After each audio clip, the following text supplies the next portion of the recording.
Hello, my friends and fellow soul defenders. My name is Christy, and this is Soul Bruises, a podcast devoted to taking a closer look at spiritual abuse. Whether you're a new listener or returning, I want to welcome you to a podcast that is addressing spiritual abuse out loud. I've been looking forward to this day since I started the Soul Bruises podcast. For the very first time, I am welcoming a guest host, sociology professor and cult expert, Dr. Janja Lalich. What an incredible human being. I was first drawn to Dr. Lalich while watching several cult documentaries in an attempt to understand the mindset of indoctrination and coercion in light of spiritual abuse. The same cult expert kept popping up during these interviews. That person was Dr. Lalich.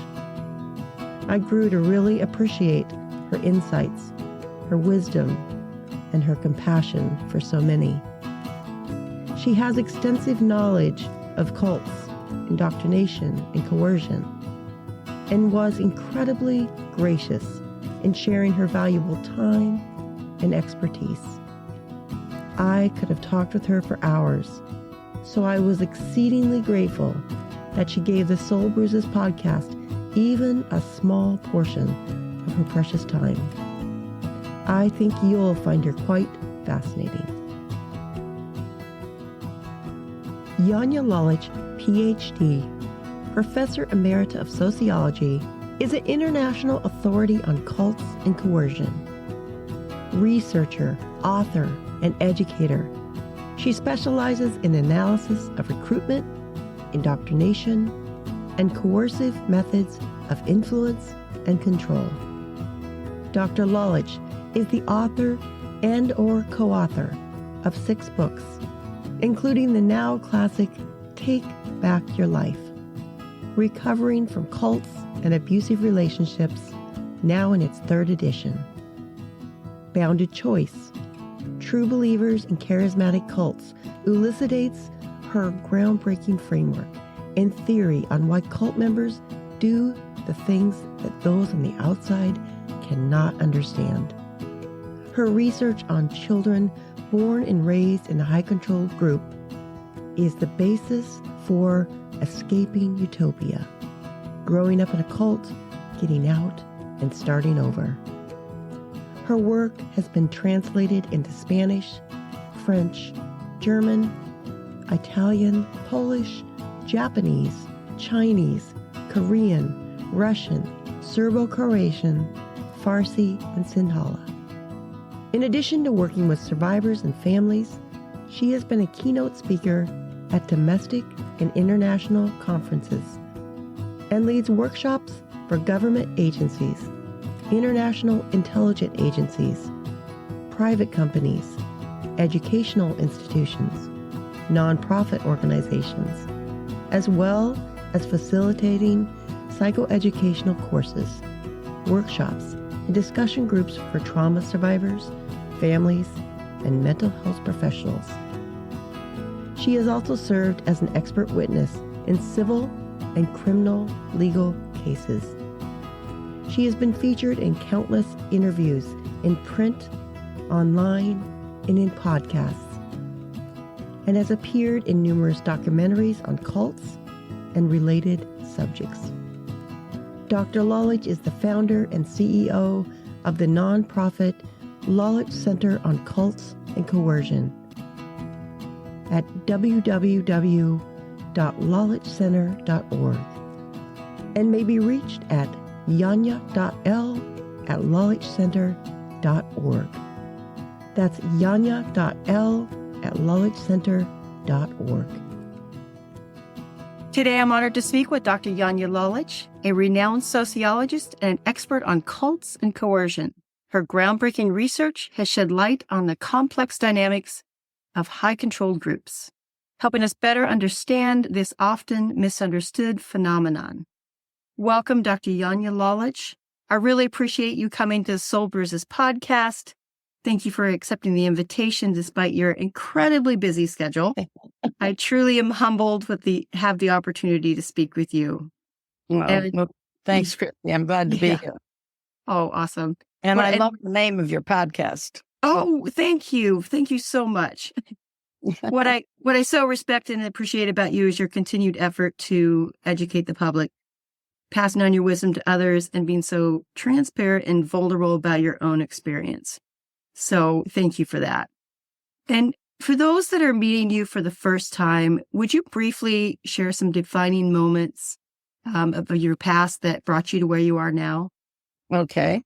Well, I would say probably the most defining moment is that I was in a cult myself for 10 years in the 70s and 80s.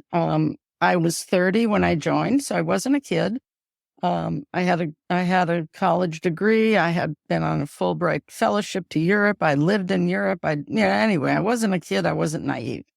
But I joined a a left-wing political cult that supposedly we were going to get rid of racism and sexism and all those terrible isms, and we were going to create a better world, and that sounded wonderful to me. I mean, this was 1974, 75, when there was a lot of political activity happening in America, a lot of movements like the Black Panthers and the Puerto Rican Liberation Movement. I mean, just millions of movements, plus the women's movement. So I just fell right into that when I moved to San Francisco. So that clearly is one of the things that brought me here, because when I got out, I was 41, and I felt like I was 15. And people who've been there will know, I just felt like a zombie. I felt like, I would have to go on these business lunches, and I just felt like an idiot because I didn't know what to talk about, and, all of that. And then at night I would try to write, and I would just sit and cry. And it was like, anyway, eventually I found a really good therapist. I was really lucky. At the time, there was a cult clinic in New York, one in LA and one in New York. They're not there anymore, but the therapist there knew about cult phenomena and cult after effects. So that, I finally sort of went through my recovery process, which was very difficult. I was suicidal a lot because I had been in high leadership. And so when I got out, I was like, how did I become that person? Like, oh my God. And so I tried to apologize to the people I could, but, there's never enough of that. Anyway, I eventually went to grad school, got my PhD. And throughout all that time, I was doing cult-related stuff. When I got out, which was 86, the only cults that were talked about at that time were religious cults. And so I had to go through this whole thing. Well, maybe we weren't a cult because we weren't religious, And so I was one of the first people to start going to conferences and talking about other types of cults. And so that was an important part of sort of my discovery. Anyway, I went to grad school, got my PhD, taught sociology for 20 years. And all of that time, I was working, I was educating the public, as you mentioned, in whatever way I could. I was going to conferences. And I think probably the most important thing for me in terms of the question you asked, how did I get here, was working with former cult members. I had support groups. I worked with a lot, less so when I got the teaching job because I was so busy. Our workload was very high, but, working one-on-one with cult members and also having support groups, it just really deepened my understanding of this whole phenomenon, right? Because people came from all different kinds of cults, and yet everything was the same, right? They maybe just called it something else. Right. So anyway, that's kind of a winded answer to your question. That's great. Thank you. So I've always found cults to be both fascinating and unsettling. I used to think that I could never be directly involved in one, but the more I learned about them, the more easily I knew you could come right up to the edge of one without even realizing it. Right. And I personally have spent my life in a patriarchal, closed religious system. And so I know how subtle these lines can be. So I have to ask the question that I and so many people want answered by a cult expert. And I think you know what it is, and that is, what is a cult? What makes a cult a cult? Well, for me, there are several characteristics that I look for. One is, of course, the authoritarian leader who is sometimes considered charismatic. And that person is usually the founder of the group and purports to have some kind of salvation for you, whether that's religious or political, financial, whatever, right? They've got something that is going to help you achieve whatever, and only by being with them can you do it. So first, there's the authoritarian leader. Second, there is what I call the transcendent belief system. And what I mean by that is it's a belief system that has the answers to the past, the present, and the future. It doesn't need to be religious, but it has all the answers, and it is the only way, right? And sort of within that belief system, there is a requirement that you have to go through a change in order to be on this path, right? And so that is the setup for the whole indoctrination process, right? And then the final things that I look for are, and these are kind of sociology terms, but what I call systems of influence and systems of control. And what that means is systems of control obviously just means all the kind of rules and regulations, right? It might be what you can wear, where you should live, how many children you should have, how you should raise your children, whatever, the obvious rules. And that's, obviously to keep you in place and keep you compliant. But for me, the more powerful aspect are what I call the systems of influence. And these are the social, psychological pressures on you to get you to submit. And so the cult will prey on, shame and guilt and love and anger and, all of these emotions. And of course, then offer you the answer. So you keep looking to the group as the answer or the leader. And that's where the real danger comes in, because the goal of all of that is to get rid of your sense of self and build a new self. And so the kind of loss of self-esteem, the loss of self-confidence, the eventual hatred of the self before the cult, and then the family or whatever, all of that is the really essential part of the indoctrination, that they have to get rid of everything you thought and believed before. Okay. Wow. So many people assume that they can easily recognize a cult, but cults can look often surprisingly normal at first, probably. What are some common misconceptions? And you did name some of them people have about cults.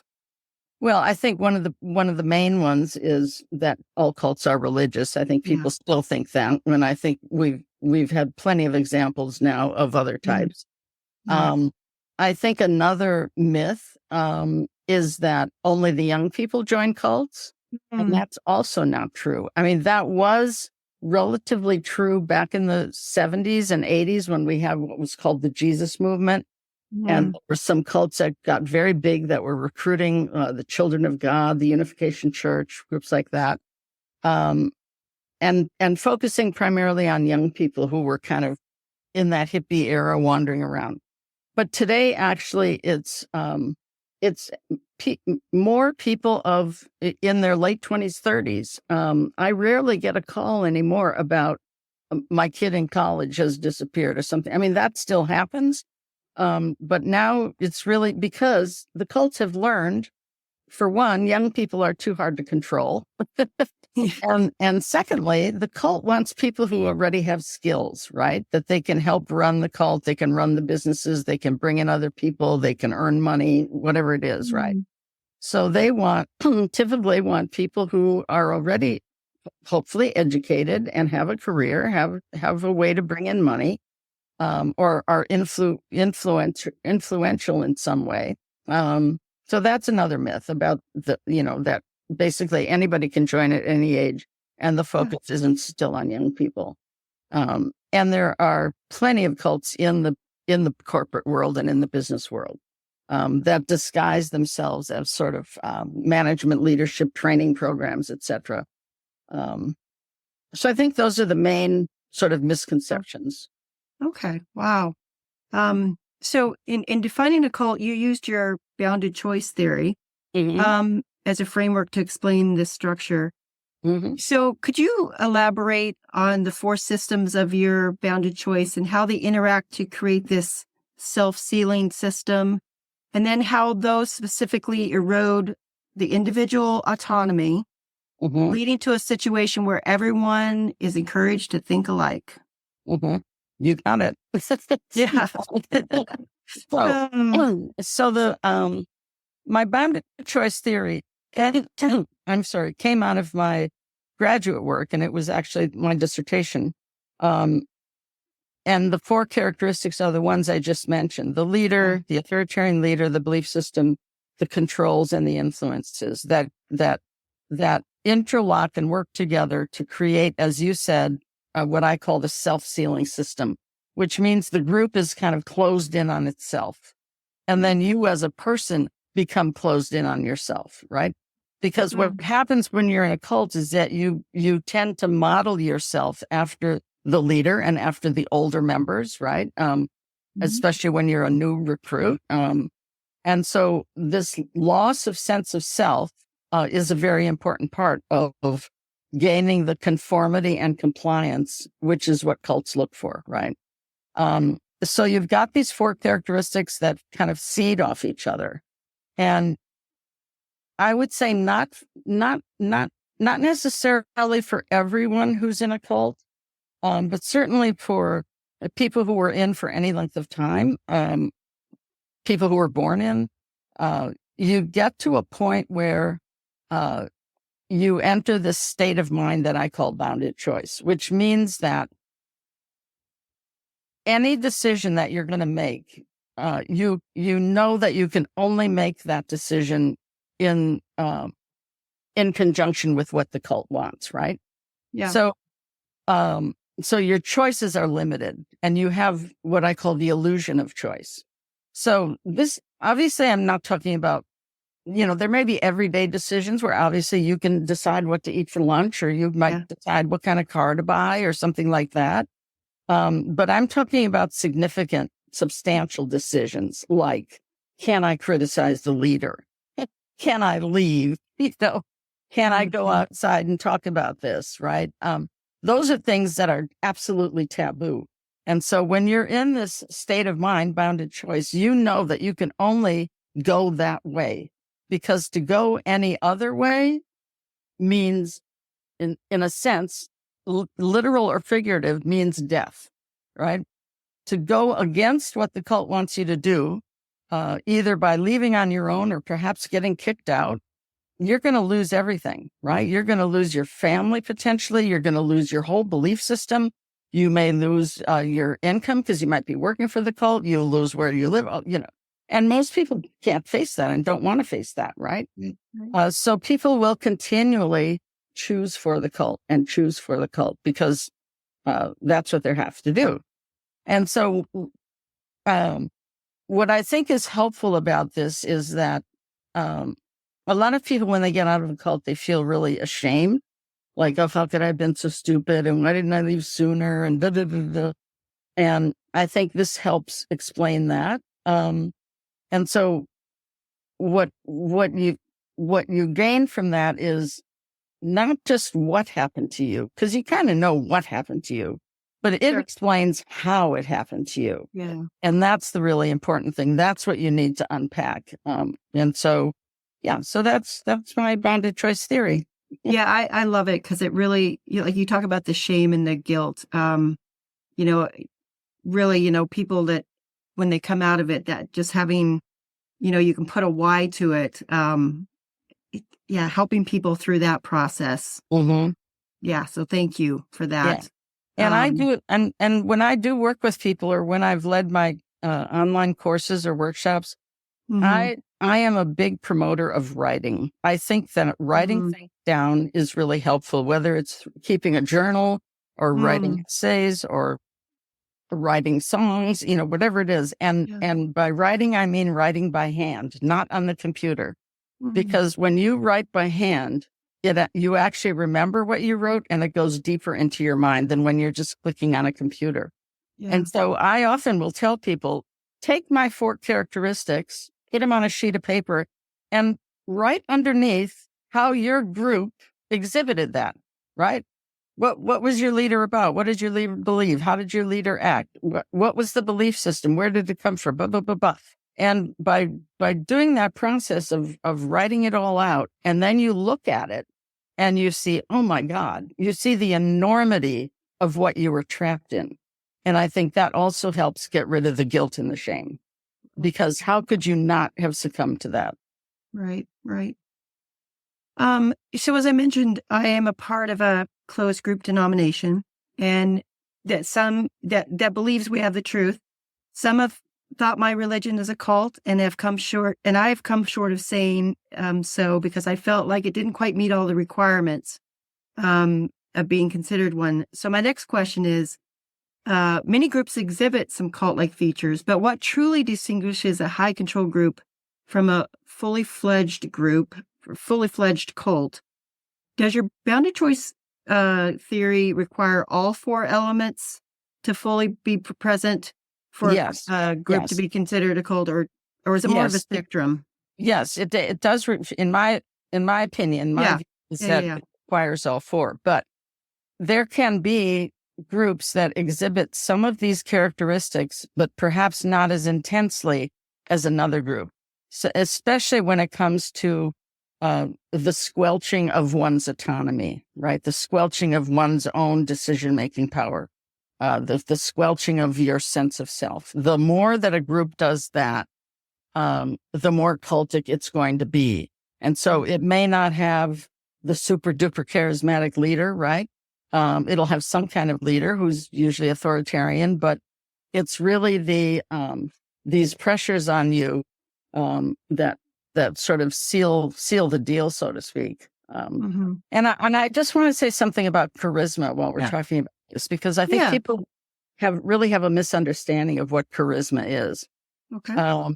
People tend to think that charisma is a trait that someone is born with, right? You're inherently a charismatic person, right? And so you might see parents say, oh, my little 5-year-old, he's so charismatic. Or, oh, my high school daughter, she's so charismatic. She always has people around her. No, charisma is not an innate characteristic. Charisma is a social relationship. And it was first described back in the 1800s, I think, by a sociologist named Max Weber. And so what I mean by a social relationship is that you are the one who attributes that characteristic to that person, right? You are the one that decides, oh my God, he's so charismatic, right? Once you do that, you give that person power over you, because you're basically saying that person has something that I don't. That person has something special, right? And so you, in a sense, by believing this person is charismatic, in a sense, you're already setting up this imbalance of power, this bad relationship, right? And because of it being a social relationship, it's why in my book, Take Back Your Life, there's a place where I say, charisma is in the eye of the beholder, right? It's why some people can think, God forbid, Donald Trump is very charismatic, right? And someone else would go, oh my God. Or somebody more obvious like John F. Kennedy or Martin Luther King, or a movie star, right? And so some people can think that, and other people will think, no, I'm absolutely not, right? So it's not universal. It's you attributing that to the person. Mm-hmm. Wow, that's pretty profound. Okay, so cult leaders, much like religious institutions, they cultivate this us versus them mentality. Absolutely. That strengthen this group identity. Could you describe the specific tactics that cult leaders use to create this division? And how does this mentality, once created, give them control over the members, erode the critical thinking, and shape this perception that the outside world is dangerous and that the inside the group is the only safe place? Well, you said it right there. I mean, it's basically a way to use fear as one of the control mechanisms. Mm-hmm. And cult leaders do that by creating this us versus them mentality where, we are great and wonderful. We're the only ones who know this. We're safe with each other, and everything else out there is evil. And if you go out there, you're going to, in my group, which was not in the least religious, we were told if you leave the cult, you're going to die in the gutter because we were a communist cult, right? Well, in America, everybody hates communists. So if you leave the cult, you'll never get a job. You'll never succeed. You'll just die lonely and poor in the gutter somewhere. Other groups may say, if you leave, something horrendous is going to happen to your family. Or they say, oh, if you leave, you're going to die in a car accident, right? And they might have an example of that they can use. They say, see, a blow left and he died in the car accident, right? So using fear as a control technique is really important and is part of almost every group. And the us versus them, the way they do it is, picking on a segment of the population that you are supposed to hate or be afraid of, right? Or be against. And so we see this very blatantly today, right? Who are we hating? We're hating immigrants. We're hating Black people. We're starting to hate women. And so Trump was a master at this, at getting people to hate other people who weren't these nice white people. And actually, I'm not saying that the racism or whatever originated with Trump. I think people had in our country, unfortunately, a great deal of latent racism that Trump unleashed. And so during his first term, we did see a lot of violence, right? We did see these things being acted out, and we're going to see it for sure, and already are seeing it for sure, just in the last month and a half. So having that enemy is a really important part of keeping you there, making you feel special, right? Oh, I'm part of this elite. We're the only ones who are going to go to heaven or whatever. All of those things work together to tighten the screws, so to speak. Okay. And one way I think that Donald Trump and others use, they use language. They will speak with immigrants as if they're animals. They'll Absolutely. use terms that degrade them to a lower than a human. Mm-hmm. And we know the Nazis did that in Nazi. Yes, absolutely. I read a book by Amanda Montell called Cultish. She emphasized that language is one of the most powerful tools that cults use. From your perspective as a sociologist, how does language shape the cult's influence and how it maintains control over its members? Well, language is important. I don't necessarily agree with Amanda Montell. I have some real criticisms of her work. Okay. But that's okay. But language is important. And Robert Lifton was the first person to talk about this. Robert Lifton was a psychiatrist in the 50s who studied the Chinese communists and wrote a book called Thought Reform and the Psychology of Totalism, or if we want to call it brainwashing, because that's what the Chinese called it. They have this Chinese word, which I don't know how to say, but it meant washing the brain, right? It meant getting rid of, in that case, your bourgeois tendencies, right? And that's what we did in my group. We were for the proletariat. We hated anything bourgeois or middle class, whatever. So what Lifton pointed out is groups will have what he called, loaded language. And what that means is there are going to be certain terms, certain words, certain phrases that have a particularly powerful meaning that you are early on ingrained with understanding what these terms are, using these terms, and knowing that when you hear a certain term, you know exactly what to think or do. And so it's one of the ways in which your own critical thinking is being shut down, right? And your loss of autonomy, as I spoke about earlier. So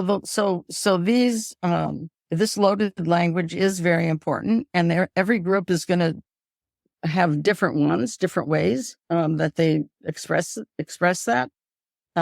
One of my colleagues, who's a psychotherapist in Australia, who grew up in the Children of God, and who I met last fall at the cult conference in New Zealand. She just did this amazing piece of work where she took every different kind of cult and what were some of the phrases, what are some of the phrases used in that cult? And what is the power of that phrase? And it's a Wow. whole chart, which she has sent me and I'm going to be putting on my website. Oh, Because wonderful. when you look at it, you're like, wow, she has religious cults, political cults, the new age cults, the business cults, whatever. And it's just brilliant. Fascinating. Yeah. Oh, And fascinating. language too. I mean, language, the other thing that loaded language does is that it isolates you from the outside world, right? And I'll give you an example. Years ago, God, this was in the 90s, I worked with a young woman who came out of a group that unfortunately, we used to call the garbage eaters because they would not take anything from society. They were like nomads. And the way they ate was to take food out of garbage bins, right? Eventually, it was figured out who the leader was, and then it came to be called the Jim Roberts Group. But anyway, they had their own language. They had just like every other cult. Well, a girl left that cult, a young woman, she actually got expelled. She asked to see her family, and the cult said, okay, you can go see your family. We're going to pick you up at such and such a telephone booth on Saturday at 3. And she went there Saturday at 3. And of course, they never came and they never came and they never came. And they just abandoned her. And she, of course, felt horrible. She lost everything. So she was staying with the family and they found me and they arranged for me to have sessions with her. And she talked because in this group, they were like super biblical. They had to take a different name of the biblical name, blah, blah, blah. So she talked like she was in the Bible, saith, doeth, whatever, however the Bible goes. Right? And she had a job at a stationery store or something. And she said to me one day, she said, it's so strange. I'm so upset because when I'm waiting on customers, they all kind of look at me like there's something wrong with me. And I said to her, do you realize that the way you speak is not the way the rest of us speak? And so they are, they're probably wondering what's wrong with you that you speak like that, or they might be making fun of you. And she had no clue that she was speaking that way. I mean, it was so natural to her, but at that point, and she had to really work on getting rid of that language. Wow. You kind of get in a bubble, right? Yeah. Yeah.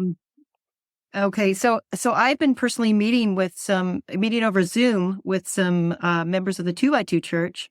And some of them have been going through some really difficult issues with family. What church? I'm sorry, which church? 2x2 church. Oh, the 2x2s. Yeah. And some of them. That's not what you were in.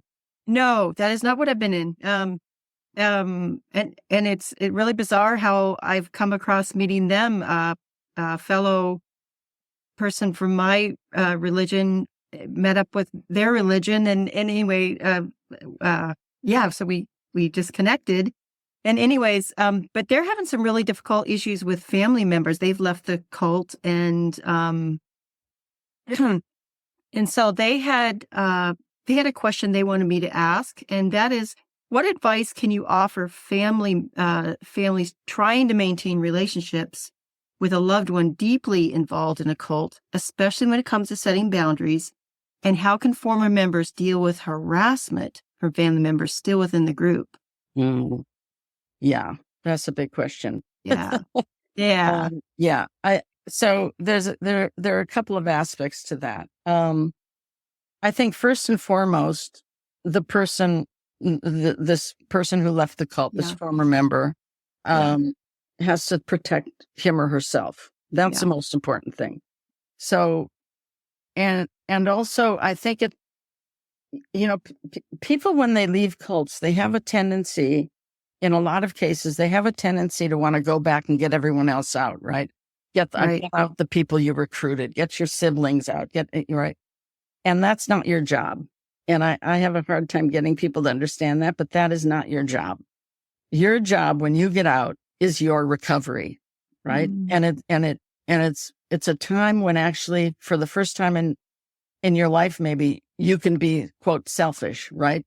Think about yourself and what you need and how to recover from the experience. And too often former cult members will become activists too soon.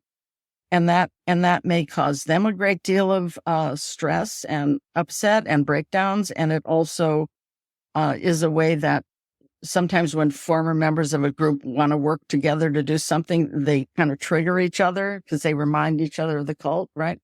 So becoming an activist too soon is something to really watch out for. Now, that doesn't necessarily apply to one's family, right? Okay, so you want to still stay in touch with your family if you're even allowed to. In many cases, you're not even allowed to, right? I think the important thing is to tread very carefully, to not talk about cult stuff, I think, again, it'll depend if you were born in, if they were born in, if you're second, third generation, which in the 2x2s is often third, or even fourth generation, right? So it just goes way back, right? So you have to figure out a way. So I guess what I'm saying is, because of that, you don't have any prior experiences, right? Like when I talk with families who have someone in a cult and I want to give them a bit of advice about what to do, right? I always say, remind that person of things you did before he or she joined the cult, right? Did you go fishing? Did you, go to the fair? Did you, whatever? And try to do those things with the person to remind them that there was another way to be, right? And don't be confrontational. Don't talk about stuff like that. Just have a good time together, and on the holidays, send them their favorite cookies or whatever, right? So that's a little easier to do when you're not the former member, right? You're just the mom or dad or the aunt or uncle or whatever, right? When it's your mom or dad who are in the cult and you leave, or your siblings, if you are allowed to see them and be with them, I think the important thing is similar to what I'd tell other people, is to not be confrontational, try to do fun things together. As I say, tug at their emotional heartstrings, right? Because it's your emotions that are most manipulated, right? Try to reawaken, something in them. And you just have to do it in tiptoes. I mean, I had a brother who was very racist, very right-wing, very racist. And it was, for a long time, it was impossible. And this is not the same, obviously, but for a long time, it was just impossible to talk to him, right? And he would bait me and, all of that. He was an older brother. And finally, when everyone else in our family died and we were the only two left alive, I think we kind of realized that we better kind of hang on to each other a little bit. So we kind of came to this understanding of things we weren't going to talk about, right? We weren't going to talk about immigrants. We weren't going to talk about race. We weren't going to, and that really worked. And we actually were very close in many other ways. I still thought he was a racist. I mean, he's passed now, and that. And on the other hand, I loved him as my brother. But so I think that the idea of finding that middle ground where you can see your family or talk to them on the phone or whatever it is, and try to, I use this, my shelf metaphor, right? I think everybody who's in a cult has hesitations and has doubts. Now, that may be a little harder for second and third generation because it's all they've known. But people do seem to have some kind of inner sense of morality that they're born with. And that's why so many children of cults are leaving now, because they go, wait a minute, something's not right here, right? And how do they figure that out? I don't know. It's some kind of innate resilience. So, but I do believe that everybody has doubts, right? Or they think, I don't know, probably shouldn't have done that. Or maybe we shouldn't have robbed that store. Or maybe we shouldn't have, whatever it is, right? And I think the way I see it is you want to, so they'll have doubts and they can't express them, right? They can't say to their partner or to someone else, hey, don't you think the leader's a little cuckoo? I mean, you can't say that. So you put all these doubts on this shelf in the back of your head, right? And one day, too many things happen and the shelf breaks.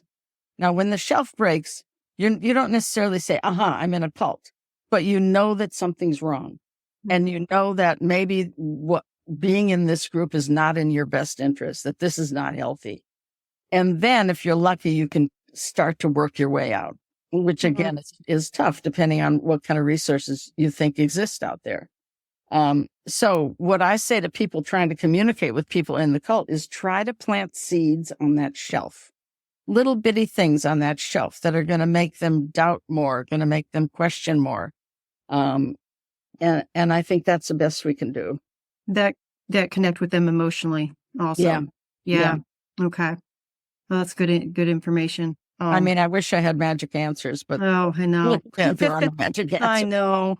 Yeah. The 2x2s is an amazing group. I mean, when I first heard about them, probably 5 years ago, because a student at the university had grown up in it, and I was blown away when she started telling me about the 2x2s and how many members around the world.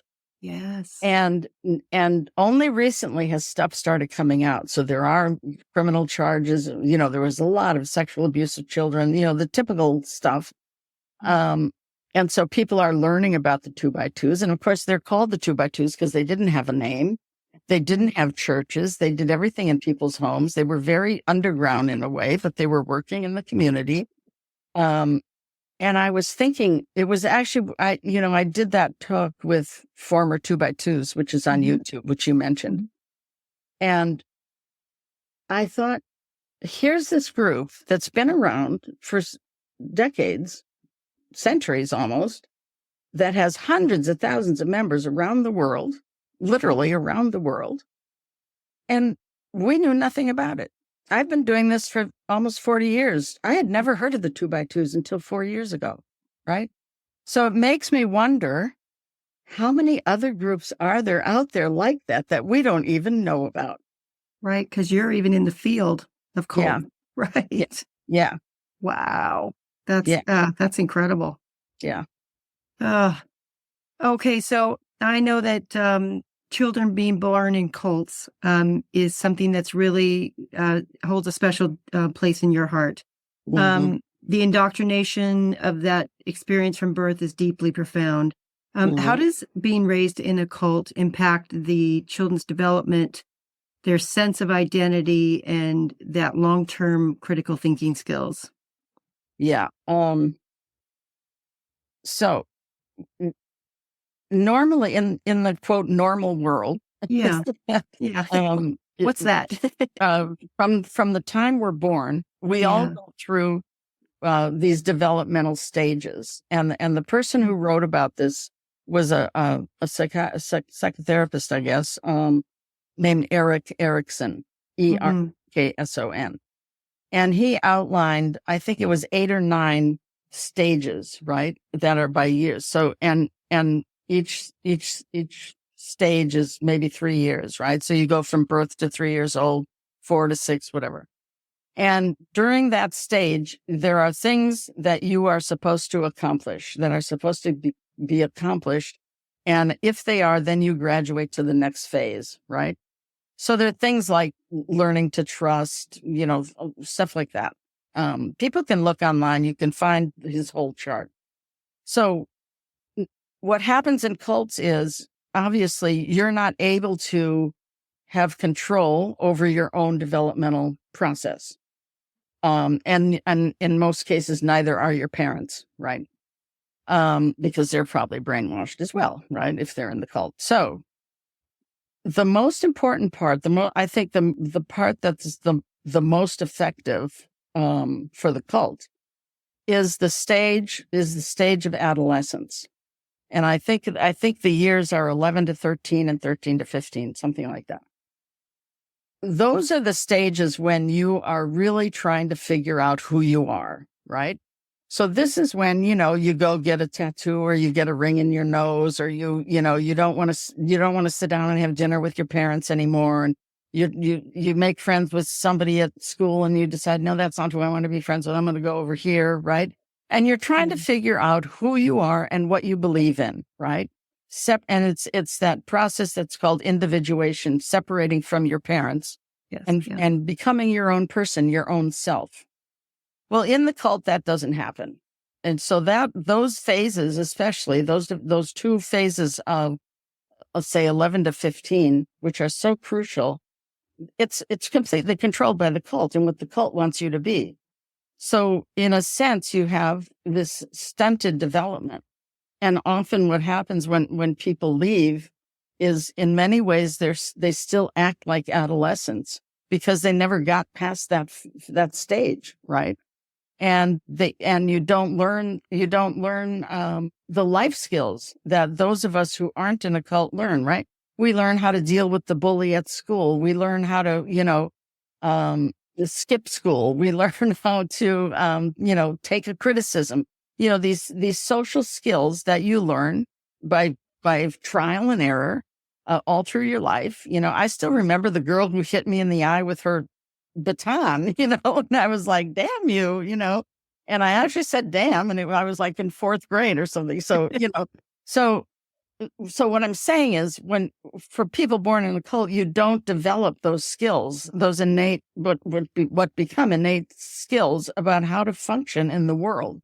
And so the tragedy of that is, people born in cults leave and they don't know how to function in the world. They don't know where to get help. Sometimes they don't even know their real name. They don't have birth certificates, and they don't know how to navigate the external world. And so they get depressed, they get suicidal, they end up doing drugs, they end up selling themselves for sex, they end up living on the streets. All this shit happens. In part because we don't have any social resources for people coming out of cults. And that's my pet peeve. Okay. Someone can go to a domestic violence shelter and they'll get turned away because they don't qualify, right? So where do these people go? Where do they go? And they're leaving cults in droves now, and have been. And so I do call this, the number one public health issue that we just are not dealing with in our society, and not in any society that I'm aware of. And so that's the real criminal part of the people born and raised in, which is just tragic, really tragic. And you kind of addressed that in your book, Escaping Utopia, correct? Yes. Yeah. And I'll tell you something that surprises me. If you have any people out there who are thinking of going to grad school or anything like that. Yeah. That book came out in 2017, I think, Escaping Utopia. I interviewed 67 or 68 people who grew up in a cult, right? As far as I know, that is still the only published research on the experiences of children in cults, other than a book that was done by some of the cult apologists, which we don't pay any attention to. Right. So, all these years later, and we need more research. We need more statistics so that we can go to people and say, start a shelter for these people. Do something. Put some of the civic budget into helping this population, right?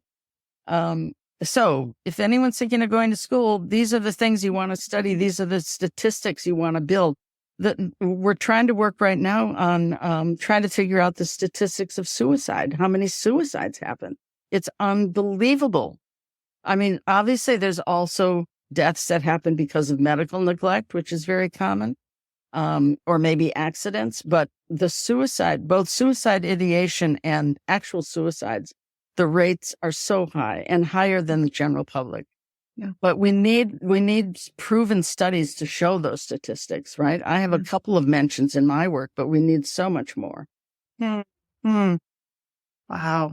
Thank you for plugging that. Yeah. Because you never. And I just want to add, please do. I'm about to be 80 years old. I'm going to be 80 years old. No way. In April. That's awesome. And I can't do this forever. At some point I have to stop. right? And right now I'm even cutting back some because the board of my nonprofit is like, Janja, you've got to have a life. You've got to stop. So we need people to rise to the occasion. We need people to take its banner. And that's why I'm so adamant about like helping train people and educate people in these things. Because the cults aren't going to go away. And we need the so-called experts, people like myself who are knowledgeable to educate the public, to help the former members, whatever. So that's my pitch. Oh, thank you so much. Thank you so much. Okay, and we mentioned this earlier. I know not all cults are religious, but for those that are, what's the difference between a religious cult and a healthy religion? Okay, I get asked that a lot. I bet you do. So, in my opinion, first of all, a healthy religion is going to have you worshiping some kind of higher being, whether that's Allah or God or a tree or whatever, right? Yeah. You're not worshiping this human being right in front of you, right? That is not the person who has control over your life, right? So that's number one, the difference. And secondly, a healthy religion, all religions are going to have, sort of guidelines to live by, right? Norms that particular church wants to emphasize, right? So whether it's somebody moves into your neighborhood, take them a cake and welcome to the neighborhood. Or, for example, the Catholic Church, don't use contraception, right? But they're not going into your bedroom to see if you're using contraception, right? They're not going to chastise you because you didn't take the cake to your new neighbors, right? Whereas if that's a healthy religion, if you're in a cultic religion, there's no bending those rules, right? You got to do what they say, or there's consequences. So that's certainly another difference. Also, I think if you leave a healthy religion, in most cases, you're not going to be ostracized. You're not going to be shunned. People are not going to stop talking to you if they see you in the grocery store, right? People pretty much respect each other's religious decisions, right? But in a cult, again, people leave a cult and they are criticized. They are made to be demons. Terrible things are said about them back inside the cult. And in many, many cases, no one is allowed to have any contact with them. So I think those are probably the three main differences that I see. Okay. What are some key signs of indoctrination and that you could look for? And if we're worried about ourselves or others that we care for? Yeah, I think indoctrination is, as I said earlier, it's all about getting rid of you, right? Getting you to give up your sense of self, right? Yeah. So I think, one sign of that, of an indoctrination program, one sign is almost always the fact that you cannot criticize the leader. Whatever the leader says goes, or whatever documents the leader wrote, that is now the Bible, whatever, right? So if you're joining something and everybody's just worshiping and praising and falling down all over themselves for this man or woman who's up on the stage, that should be a sign to get the hell out of there, right? Yeah. Also, I think if there's no transparency, right? You don't know where the money goes. You don't know, how decisions are made. There's no obvious chain of command with measures of accountability to hold people accountable, right? And I think also with indoctrination, a lot of times what'll happen in groups is they will assign, if you're a new person, they will assign someone who's been in the group a while to be in my cult, we called it your one help. In some groups, it's your disciple, right? Your discipling memberships, right? So you have this person who has been in the cult for a while, who's supposed to help you and guide you and be there to answer your questions, right? But what happens is you might say to that person, I don't know, this seems a little cuckoo to me. Well, what are they going to do? They're going to go back to the leadership and say, Janja just said this was really cuckoo. We got to take care of her, right? So they cannot be trusted, right? And so that's an early way that you learn you cannot trust anybody. And you Okay. cannot even trust your own spouse or your children or anybody, because the only loyalty, the only allegiance is to the leader. To the leader. Okay. Yeah. Okay. Yeah. Yeah. Okay. This And is, of course, let me you know, just, I think one other classic indoctrination technique is using what I call high arousal techniques. And so that could be chanting, it could be meditating, it could be speaking in tongues, whatever. So many cults will do that too. And again, when you're speaking in tongues for a long period of time, when you're meditating for a long period of time, when you're doing whatever for a long period of time, your critical thinking shuts down, and your mind isn't really sharp anymore, right? You're spaced out, right? Yeah. And in that spaced out phase is when you are more susceptible, right?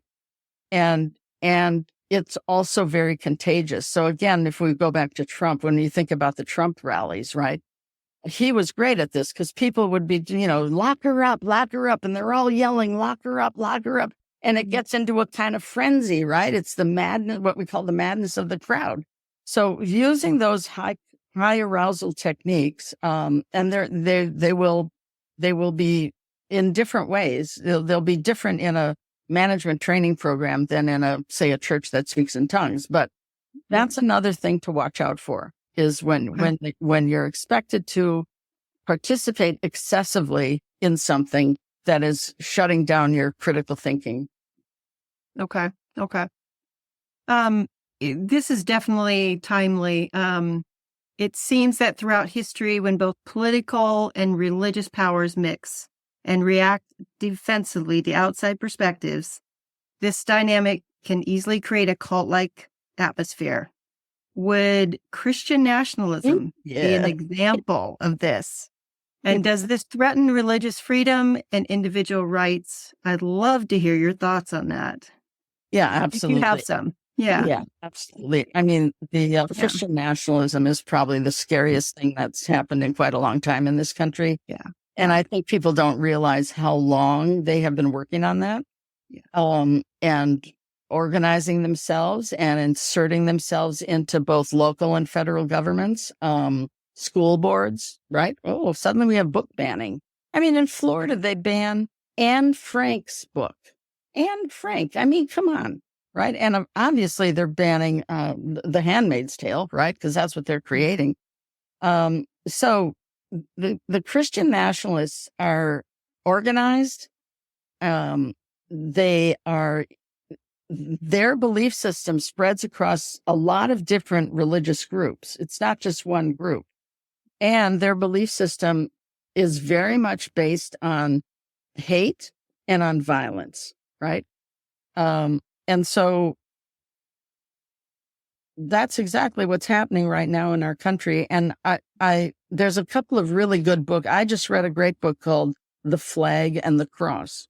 So if people want to learn kind of more systematically how this happened in our country, The Flag and the Cross is a really good book. And it's easy to read. It's short. Another excellent book is called The Family by a journalist called Jeff Sharlet, Sharlet. And he exposed that there is a group in Washington, D.C. called The Family, where they have a house on whatever street. And D Street.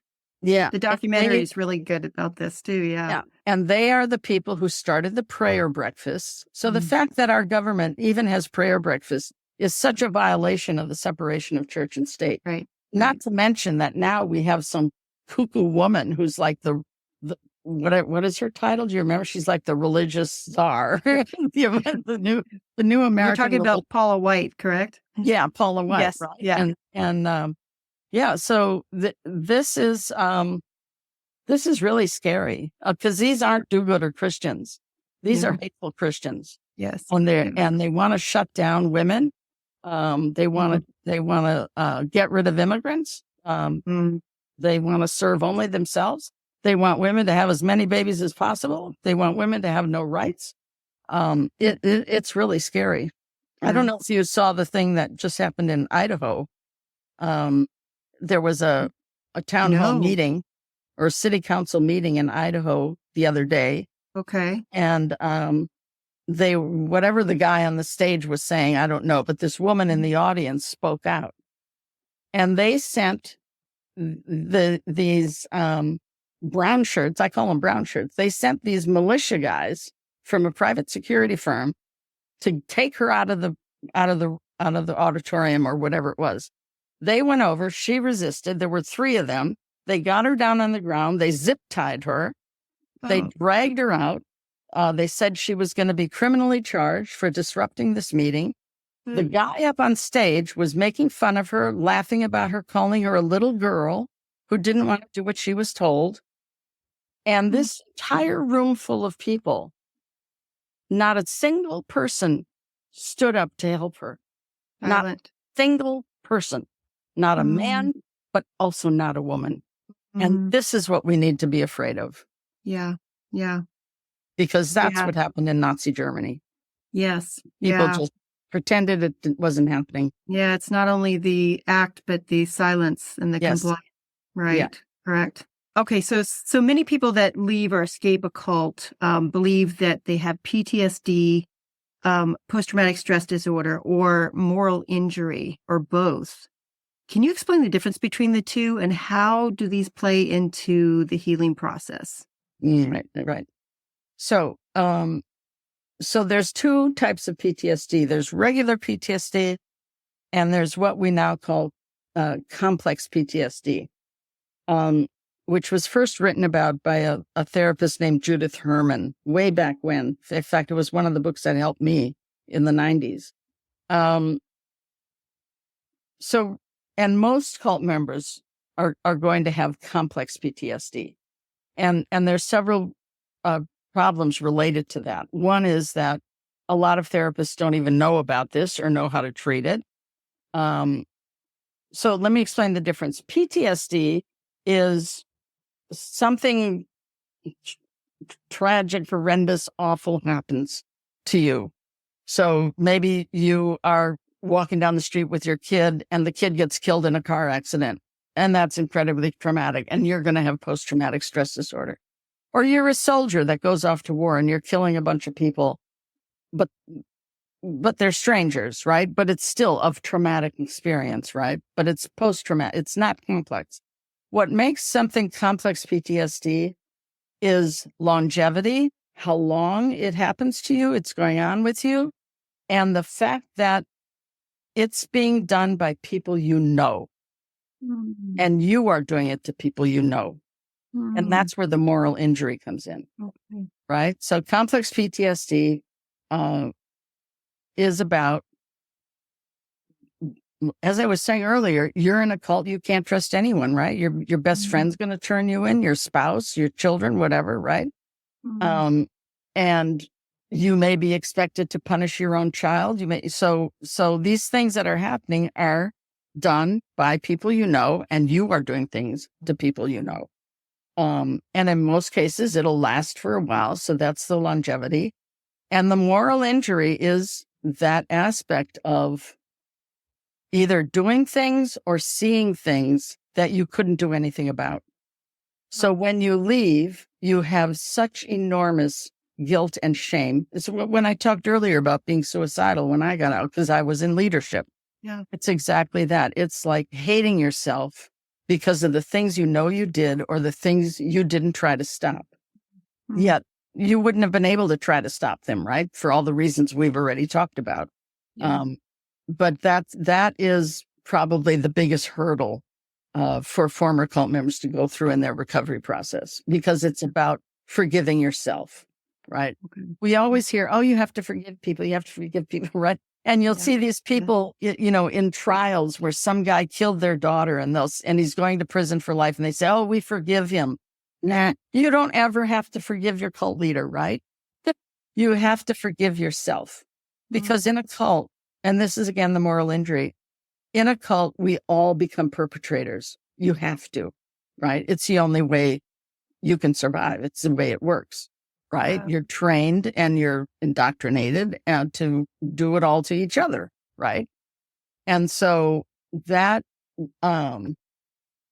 that sense of being a perpetrator is what's really hard for people to accept, and that's, and there's a lot of people who don't want to look at that. And so they will never really complete their recovery process. And they may end up being stunted in a number of ways as life goes on in their relationships or whatever. Yeah.